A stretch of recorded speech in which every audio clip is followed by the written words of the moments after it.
வணக்கம். நான் உங்கள் டாக்டர் ஆஷா லெனின் பேசுகிறேன். செகண்டரி இன்ஃபர்டிலிட்டி, அதாவது குழந்தை இருக்குது, ரெண்டாவது குழந்தை மாதமாக முடியல அப்படின்னு கவலையோடு இருந்த ஒரு பெற்றோர்களோட ஹாப்பி நியூஸ் தான் உங்ககிட்ட நான் ஷேர் பண்ண போகிறேன். குழந்தைக்கு 6 வயசு, ரெண்டாவது அந்த 5 வருஷமாகவே ட்ரை பண்ணிகிட்டே இருக்கும், பட் கன்சீவாக ஆகலை. பீரியட்ஸ் இரெகுலராக இருக்குது, 2 மாதத்துக்கு ஒரு தான் பீரியட்ஸ் ஆகுது அப்படின்னு ரொம்ப கவலையாக இருந்த இவங்க ஃபாரினில் இருக்காங்க. ஆக்சுவலி இவங்களுக்கு ஹஸ்பண்ட்க்கு எந்த பிரச்சனையும் இல்லை. ஸோ நான் ஹஸ்பண்டுக்கு மருந்தே கொடுக்கல. இவங்களுக்குமே மேஜராக பிரச்சனை கிடையாது. இரெகுலர் பீரியட்ஸு, பிசிஓடி, அப்புறம் வெள்ளைப்படுறது ரொம்ப அதிகமாக இருக்குது. ஜெல்லி மாதிரி, க்ரீம் மாதிரி இருக்குது, அப்படியே ஸ்ட்ரெயின் ஆயிடுது, ரொம்ப அரிப்பு இருக்குது, சிஸ்ட் இருந்தது, நீர்க்கட்டிகள்.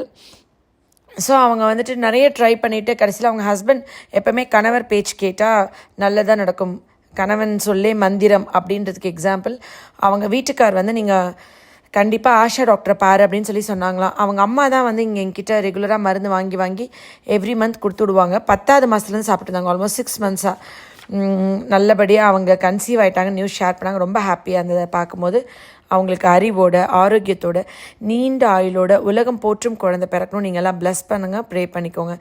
இதே மாதிரி இந்த உலகம் முழுக்க குழந்தை இல்லாமல் கவலையோடு இருக்கிற எல்லாருக்கும் நல்லபடியாக குழந்தை பிறக்கணும், எல்லாருமே சந்தோஷமாக, குடும்பமாக, அமைதியாக, சமாதானத்தோடு இருக்கணும்னு நான் ப்ரே பண்ணிக்கிறேன், ப்ளஸ் பண்ணுறேன்.